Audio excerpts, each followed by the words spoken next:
The new sports car was a wound in my parents' driveway, gleaming a slick, violent red under the afternoon sun. I sat in my beat-up Honda, gripping the steering wheel until my knuckles ached with the ghost of every overtime shift I'd ever worked. Inside that house was an account I'd named the Ledger, a secret, brutal calculation of every sacrifice I'd ever made for my family. And my sister, Dakota, had just driven a $60,000 gash right through the center of it. She was dancing around the car, her laughter sharp and bright as shattering glass. "Gorgeous, isn't it?" she crowed, running a possessive hand over the hood as I got out, still in my telltale work uniform. The salesman practically gave it to me. My phone vibrated in my pocket, another insufficient funds alert. I'd been ignoring them, low, humming dread building with each one. "Dakota," I said, my voice dangerously calm. "Where did you get the money?" She tossed her hair, a perfect replica of our mothers. "Don't start. Mom and Dad helped, right?" She gestured to our parents, who stood on the porch like a royal court holding glasses of champagne. My mother's smile was a tight, silent command, "Don't make a scene." "Your sister needed a reliable car," Mom said, her tone placating. "We just dipped into the emergency account you set up." The world didn't just tilt, it fractured. That wasn't an emergency account. It was my escape fund. My house. My future. $50,000 siphoned away in a single, breathtaking act of theft. "Don't be so dramatic," Dakota sighed, rolling her eyes with practiced flair. "You're good with money. You always say family comes first."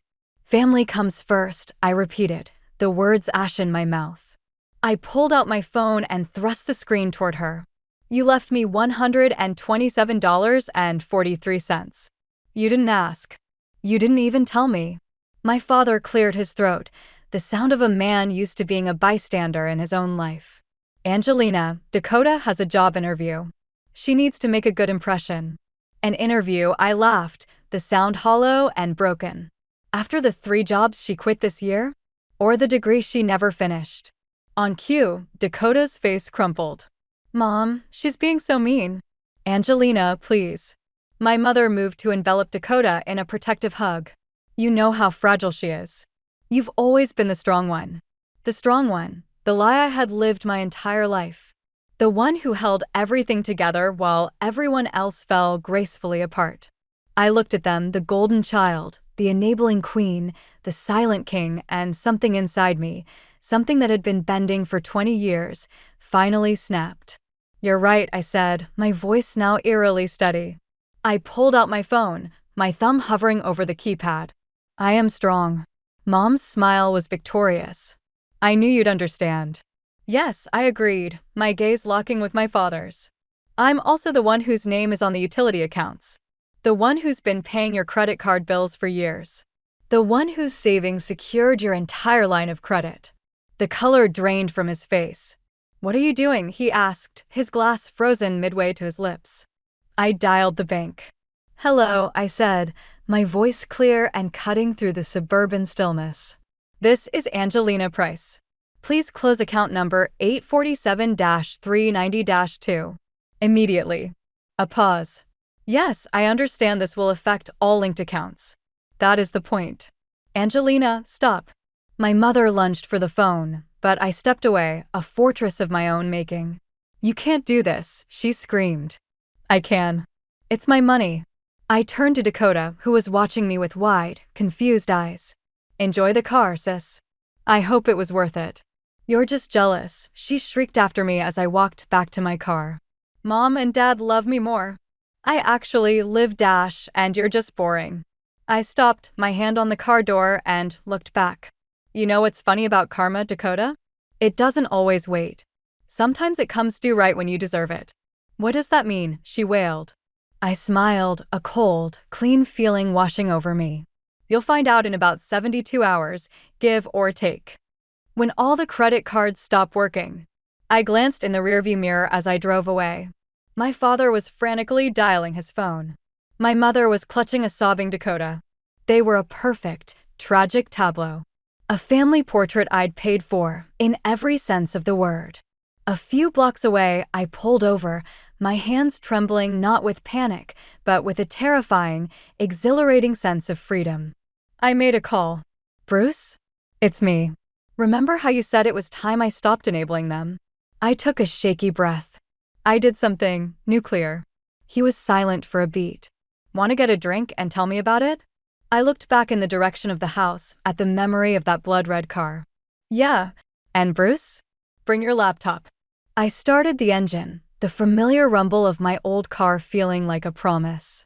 We're going to need it. Of course.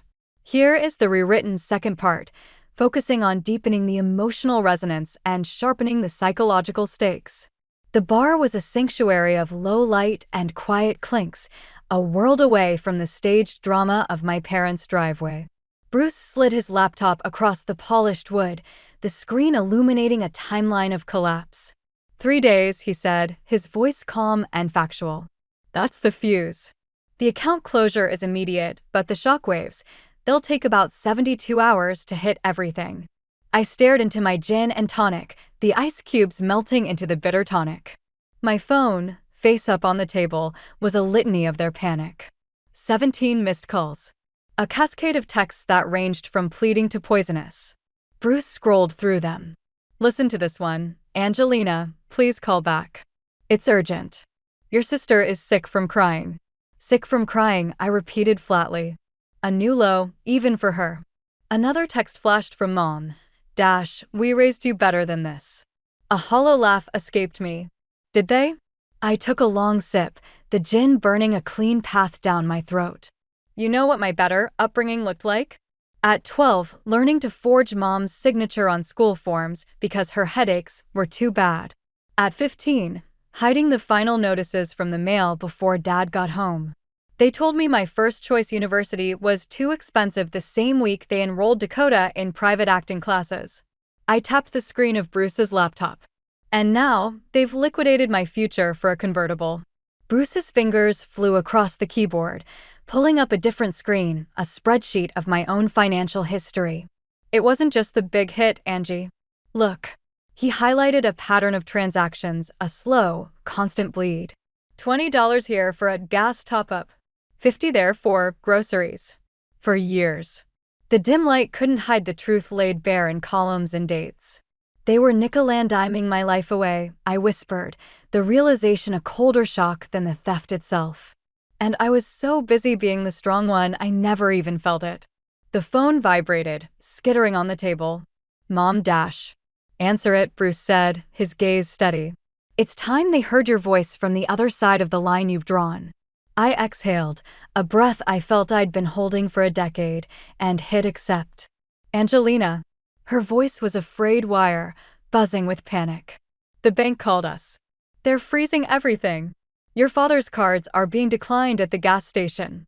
What did you do? I reclaimed what was mine. But we have payments due. Dakota has her interview next week. What about my payments? I cut in, my voice dangerously quiet. What about the house I've been saving for since I graduated? The one with the garden I told you about. That's different. We're family. In a family, I said, you don't pickpocket your daughter's dreams. We didn't. Steal. She cried, the lie so practiced it almost sounded true. We borrowed. Is that what you call it? I let the silence hang for a beat, heavy and accusing. Then why, on Dad's credit report, the one I monitor, am I still listed as the primary user on all 6 of his cards? The minimum payments I've been covering for 2 years. Was that a loan too? The silence on the other end was profound, broken only by her shaky breath. Angelina, she said, her tone shifting, becoming cloying and maternal. Please, just come over. Let's talk about this like a family. Of course, I said, my voice sweet as poison. I'll be there in 20 minutes. I ended the call. Bruce raised an eyebrow. Are you actually going back into the lion's den? Yes, I said, standing and throwing a bill onto the bar. I want to watch the walls crumble.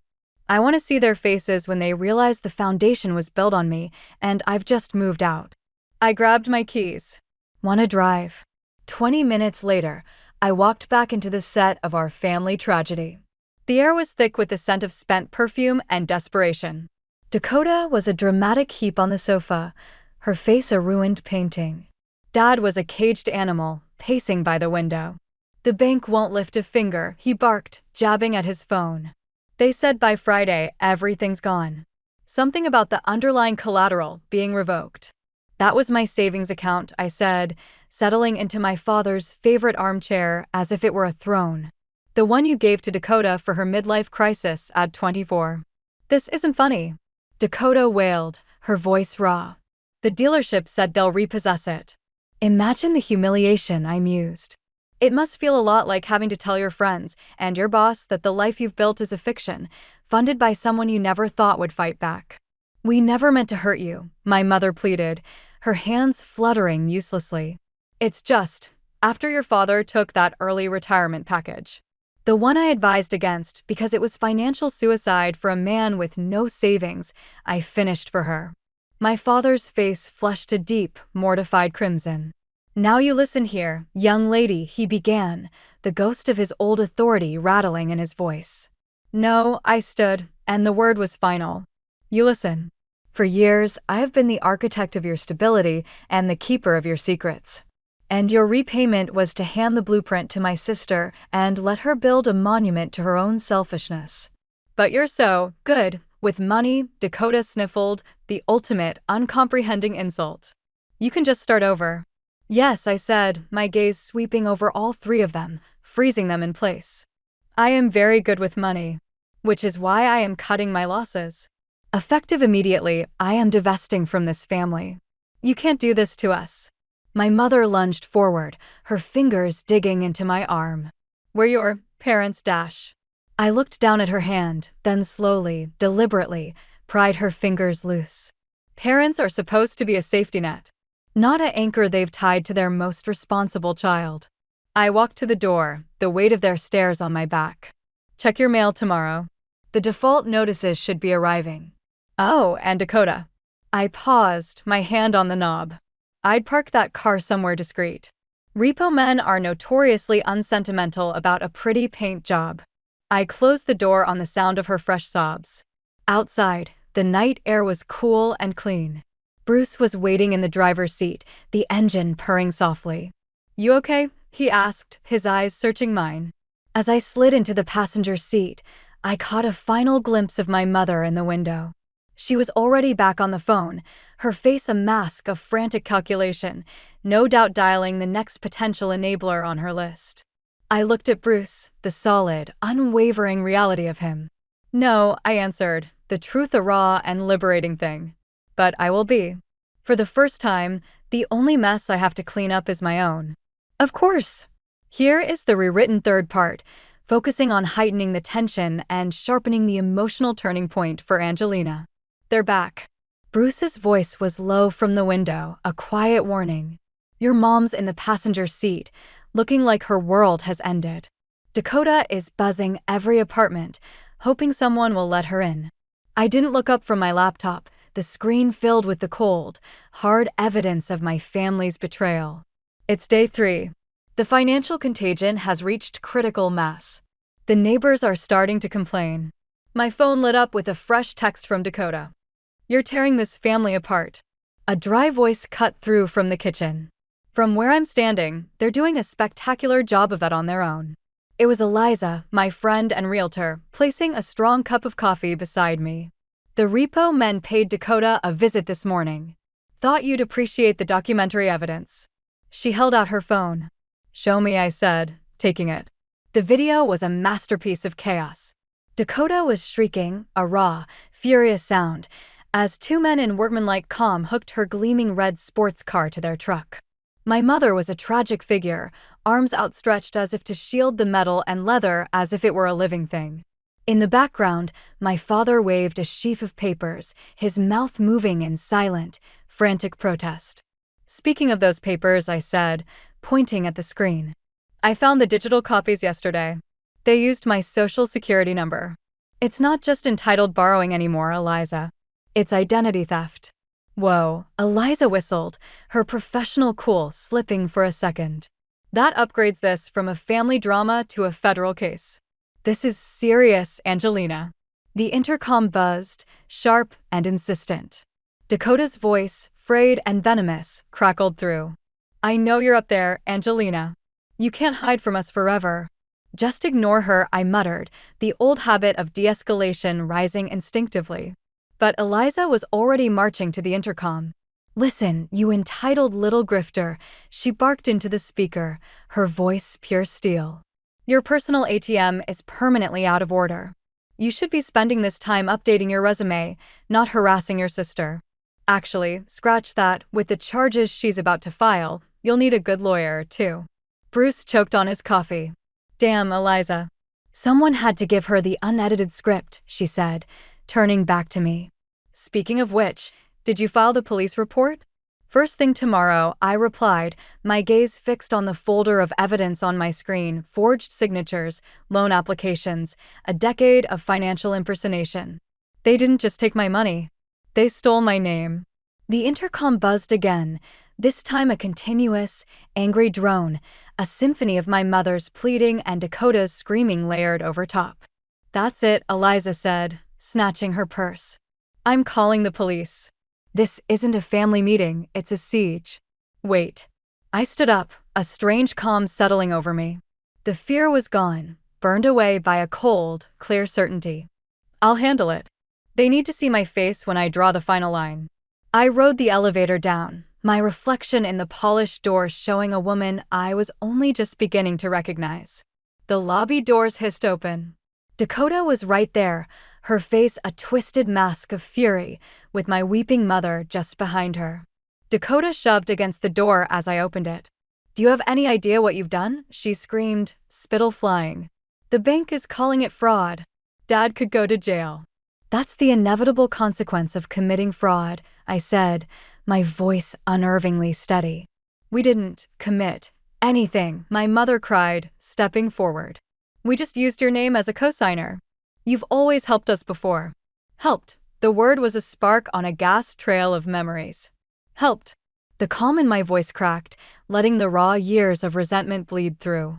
"You mean like when I was 14 and played mother because you were too checked out to get your own daughter to school? Or when I worked 2 jobs to pay my tuition while Dakota blew through her third fresh start on your dime?" "My dime? This isn't fair."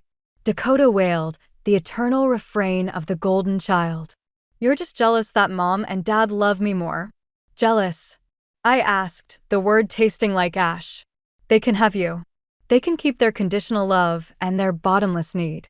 I'm not financing it anymore." "Please, Angelina," my mother sobbed, grabbing my wrist, her grip surprisingly strong. "We can fix this. Just talk to the bank. Tell them it was all a misunderstanding." I peeled her fingers away, one by one. "Like the misunderstanding when you took the cash Grandma left me and bought Dakota a designer prom dress? Or when Dad borrowed my credit card for her Cancun trip? Those weren't mistakes, Mom. They were probes. My entire life, you've been testing the limits of what I would tolerate, how much of myself I would erase for you. The experiment is over." Dakota's face crumpled, but this time, the tears felt like a performance. "But you're my sister Dash. You're supposed to protect me." "I did," I said, the finality in my voice absolute. "For 29 years, I was your shield. Not anymore." A police cruiser pulled silently to the curb. Eliza stood by her car, phone in hand, giving the officers a discreet wave. "Miss," one officer said, approaching me. "We received a call about a disturbance and possible harassment." "It's them," Eliza said, stepping forward with the authority of a witness. "They've been stalking my friend at her home for days." My mother's face went sheet white. "Angelina, you wouldn't." "I am," I said, and turned my back on them, walking toward the building's entrance. "And if you come back, I'll add trespassing to the identity theft report I'm filing in the morning." "Identity theft," the other officer repeated, his posture shifting from mediator to investigator. "Ma'am," he said to my mother, his tone leaving no room for argument. "You and your daughter need to leave the premises. Now." I didn't wait to see them driven away. I rode the elevator up, the silence a balm. Back in my apartment, Bruce and Eliza were waiting, a fresh cup of coffee held out like an offering. "They're gone," I said, sinking onto the couch. The adrenaline was receding, leaving behind not emptiness, but a profound, solid peace. Maybe not for good, but for now. You know what the best revenge is, don't you? Eliza said, sitting beside me. Living well. No, I corrected her, a genuine smile touching my lips for the first time in days. It felt foreign and wonderful. The best revenge is buying that dream house you showed me last year. Only now I met her eyes, the budget is bigger. I'm not subsidizing 4 other people anymore. Eliza's professional smile widened into a real one.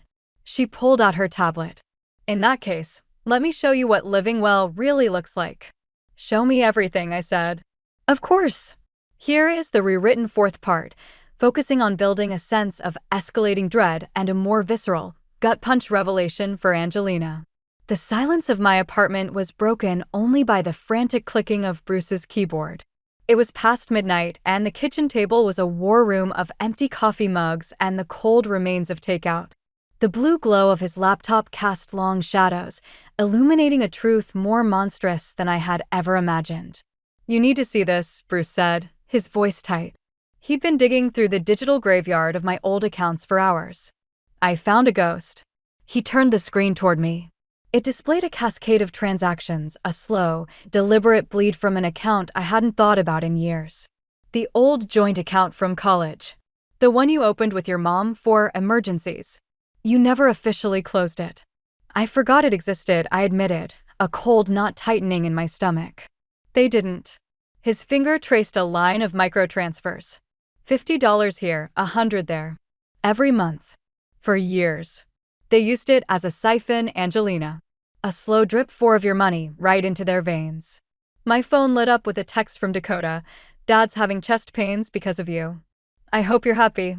The guilt was an old, conditioned reflex, a phantom limb of obligation. But before it could take hold, Bruce let out a low, stunned curse. Whoa. Angelina, look at this. The screen now showed a sprawling digital map, a hydra of financial connections. The small transfers were just the capillaries. They fed into larger arteries, payments for my parents' maxed-out credit cards, deposits into Dakota's personal account. Bruce ran a script, and a final, horrifying number populated at the bottom of the screen. $327,000, he whispered, the number hanging in the quiet room like a verdict. That's the total. Over the last 8 years. The air left my lungs. I gripped the edge of the table, the world tilting on its axis. That's a house. That's my future. The numbers don't lie, he said, his voice grim. He pulled up another document, a loan agreement for Dakota's car. And see this? Cosigner. You never signed this. A sharp knock at the door made us both jump. I moved to the peephole and saw Eliza, her face etched with urgency, holding a manila envelope. You need to see this, she said, brushing past me into the apartment. I was doing the final title search on the property we put an offer on. A routine check. She slid a document onto the table atop Bruce's digital evidence. Your parents refinanced their mortgage last week. They listed you as a co-borrower. I stared at the familiar, yet forged, signature. My own name stared back at me a shackle. They're drowning, Bruce said, staring at the paper with a mix of pity and disgust. And they're trying to use you as a ladder, even as you're pulling it away. My phone rang, shattering the tension. The caller ID showed, Garrett, work dash. A late-night call from my boss was never good. Angelina, I'm sorry for the hour, he said, his tone all business. But a situation has come up. Your sister, Dakota, applied for a junior analyst position today. She listed you as her primary reference. My blood ran cold. She did what? There are significant discrepancies on her application. She claims to hold a finance degree from state and 3 years of experience at a firm we both know closed 5 years ago. She dropped out after 1 semester, Garrett, I said, the words tasting like ash. She's never held a job for more than 6 months. That's what I suspected. He paused, and I could hear the unspoken question. Angelina, if this is part of a larger pattern, I need to know. This reflects on you. I took a sharp, steadying breath. The path forked before me, the old loyalty of silence or the terrifying truth. Garrett, I said, my voice surprisingly firm. It is. My family has been systematically committing fraud in my name for years. I am taking legal action tomorrow. The line was silent for a moment. Understood. Take tomorrow off. Handle it. I hung up, the weight of the confession leaving me both hollow and strangely light. Bruce and Eliza watched me, waiting. Garrett knows, I said. He's giving me the day. Good, Bruce said, turning back to his laptop. Because there's one more thing. Remember Dakota's scholarship to Oak Ridge Prep for her senior year? The gifted program she miraculously got into, I said, the memory now curdling. There was no scholarship. Bruce pulled up an old, scanned invoice. Your name was listed as the financial guarantor. The payments were set to auto-draft from that old joint account. You've been paying for her private school for 6 years. It only stopped when the account hit 0. The final piece of the puzzle snapped into place with devastating clarity. The anger that rose in me was no longer hot and sharp. It was a cold, permanent glacier, sealing shut the tomb of our relationship. That's what the just in case was. Their entire fabricated reality, built on my silence. My phone buzzed again. A group text from Mom. Your father is in the ER. His blood pressure is through the roof. This is your last chance to be a daughter, Angelina. Please. Eliza placed a hand over mine. Don't. It's a trap. It's always a trap. I know, I whispered, my voice raw. I looked from her concerned face to Bruce's resolute one, then to the mountain of evidence on the table, the forgeries, the lies, the stolen 6-figure sum. A lifetime of being the foundation for a house that was never mine. A final text from Dakota arrived. If Dad dies, his blood is on your hands. I picked up my phone. My hands were steady. I typed my reply. Not with rage, but with the finality of a judge passing a sentence. If he is in the hospital, it is from the stress of being caught. You confuse consequences with cruelty. For once in your life, you are facing the former. I placed the phone face down on the table. What are you going to do? Eliza asked, her voice barely a whisper. I looked at the evidence. At the ledger of my stolen life. I'm going to become the consequence. I picked up the phone again, my thumb hovering over the keypad. But, Angelina, Bruce started, his voice soft with a final, fleeting pity. They're still your family. No, I corrected him, the last chain breaking. They were my keepers.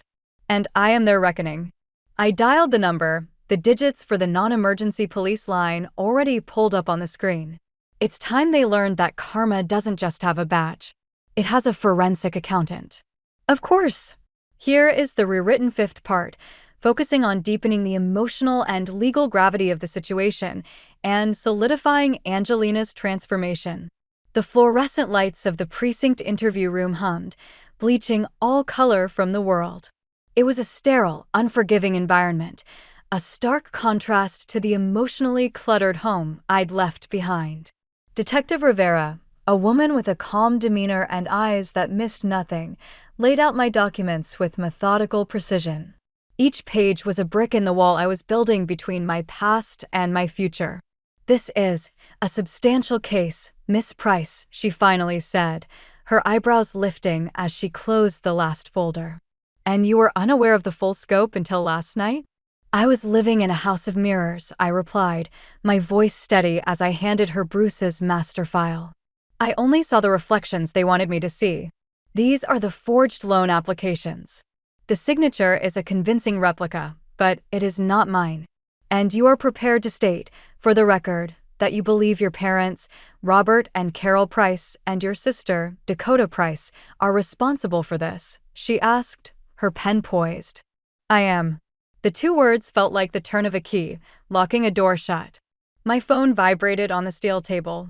Dakota, they're admitting Dad to the cardiac unit. His heart can't take your betrayal. I hope you can live with this. I turned the screen toward the detective. This is why I'm here. The manipulation doesn't stop. It just changes its costume.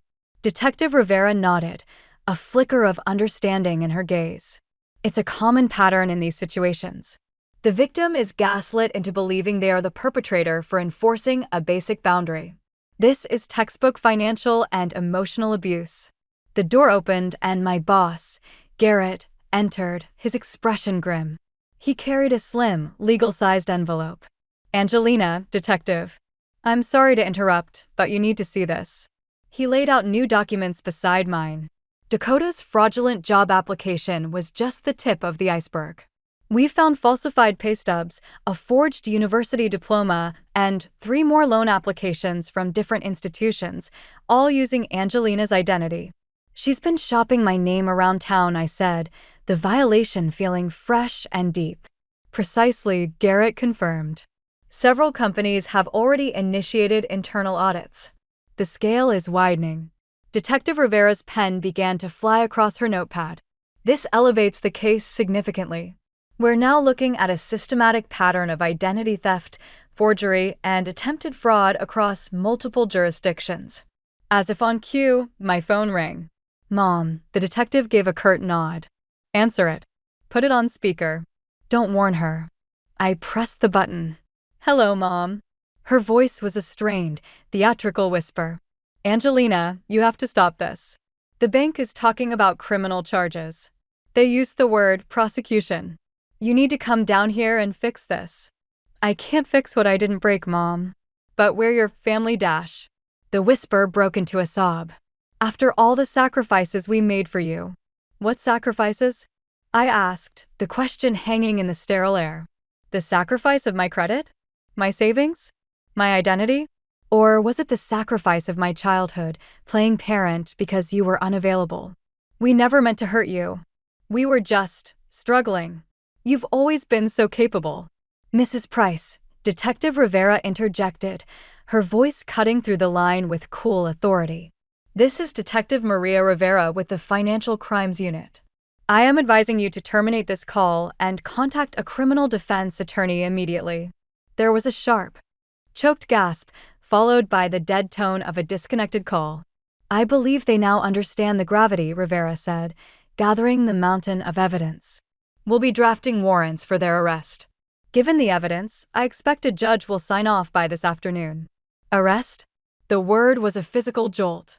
I had known it intellectually, but hearing it spoken aloud made the consequences terrifyingly real.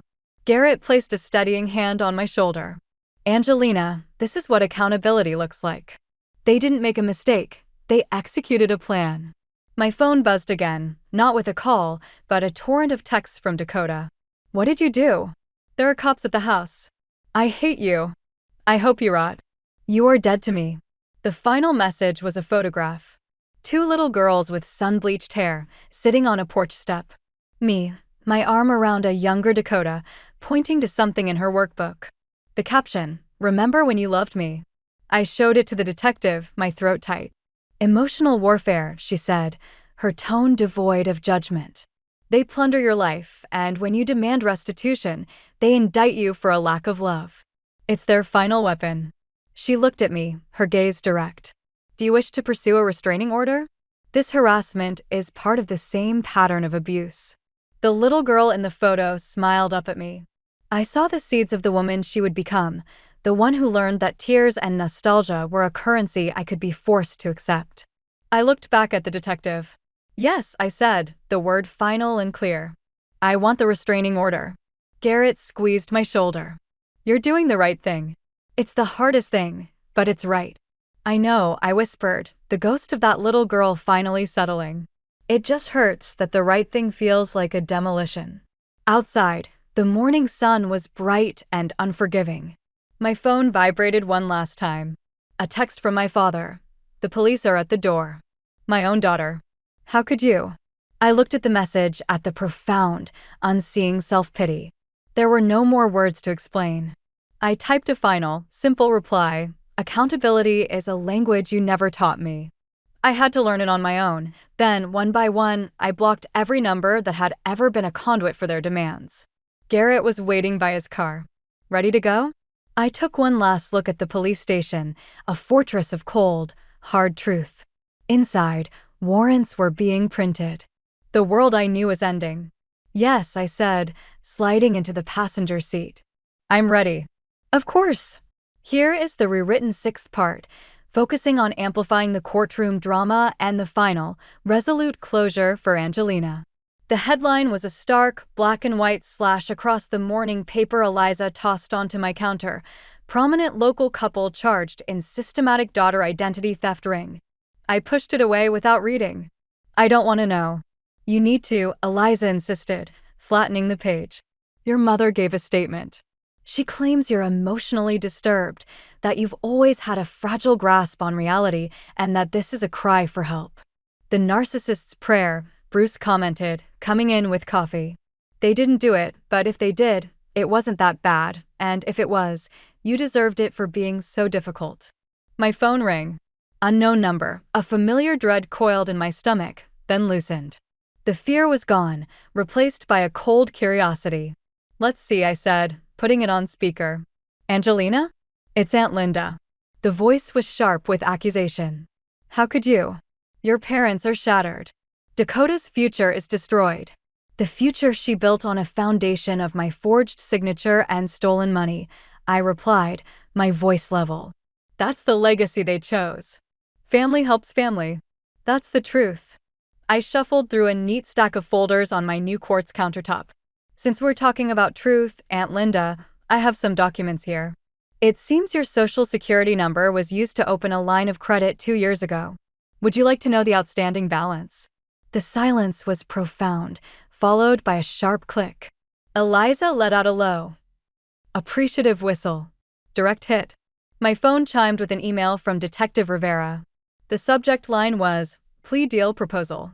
They've been offered a deal, she wrote. In exchange for a guilty plea, they're asking for probation and restitution. Their lawyer is pressuring the DA, saying a trial will be too hard on the family. They want you to write a letter to the judge advocating for leniency. Delete it, Bruce said immediately. No, I replied, my fingers already moving to the keyboard. I'm going to write a response. Just not the one they want. I didn't write a letter of forgiveness. I wrote a victim impact statement. I poured onto the page the weight of every stolen dollar, the violation of every forged signature, the echo of every manipulative word. I documented the smear campaign, the emotional blackmail, the absolute absence of remorse. They believed the law was a game they could win by outmaneuvering their own daughter, I concluded.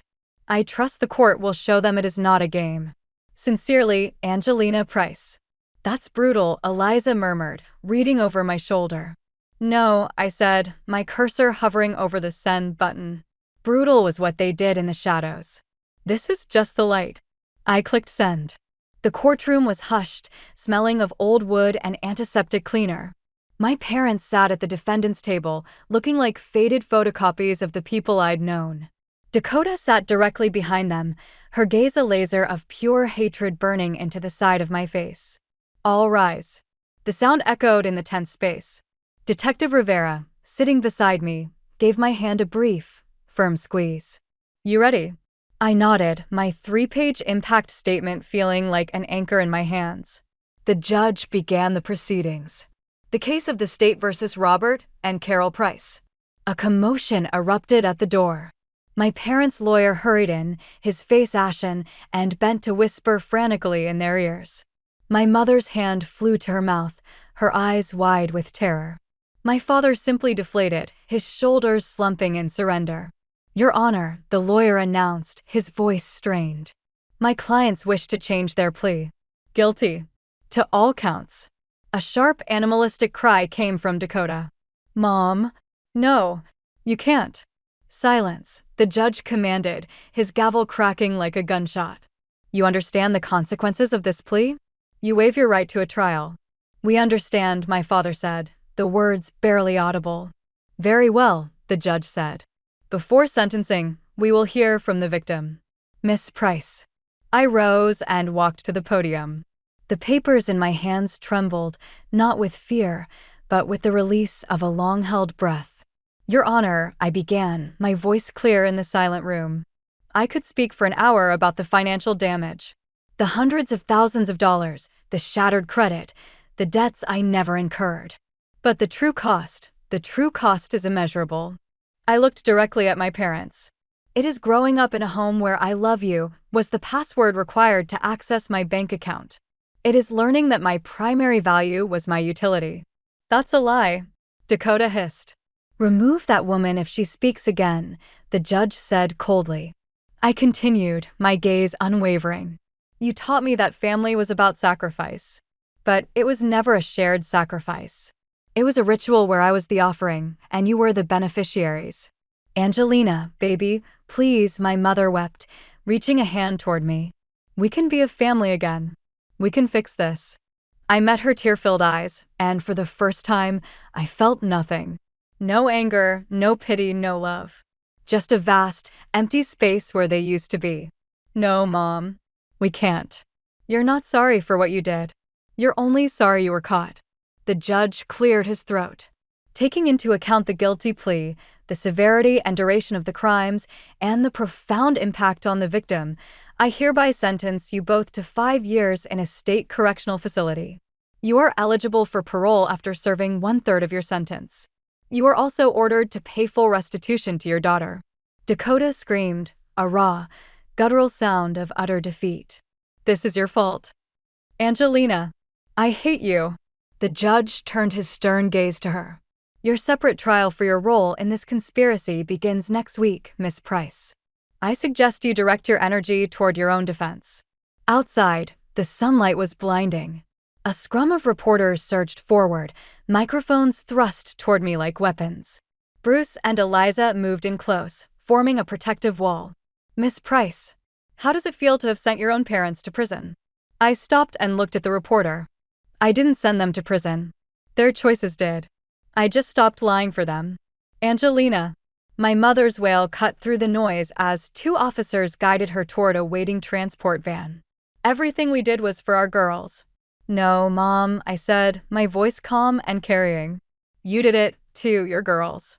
There's a difference. My father didn't look back.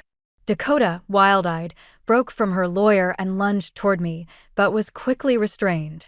You're dead to me, she shrieked, her face contorted. Do you hear me? Dead. Funny, I replied, turning away. I've never felt more alive. Detective Rivera appeared at my side. Let's get you out of here. In the quiet of the parking lot, Bruce opened the car door for me. Drink? Your choice, my tab. No, I said, pulling out my phone and showing him the screen. A finalized email from my lawyer. I have a closing appointment. In 1 hour. The lake house. Eliza asked, her face breaking into a brilliant smile. That's the one, I said, a real, unburdened smile touching my own lips for the first time in that long day. It seems the universe has a sense of poetic timing. My parents were losing their freedom and their home on the very same day I was gaining mine. Angelina.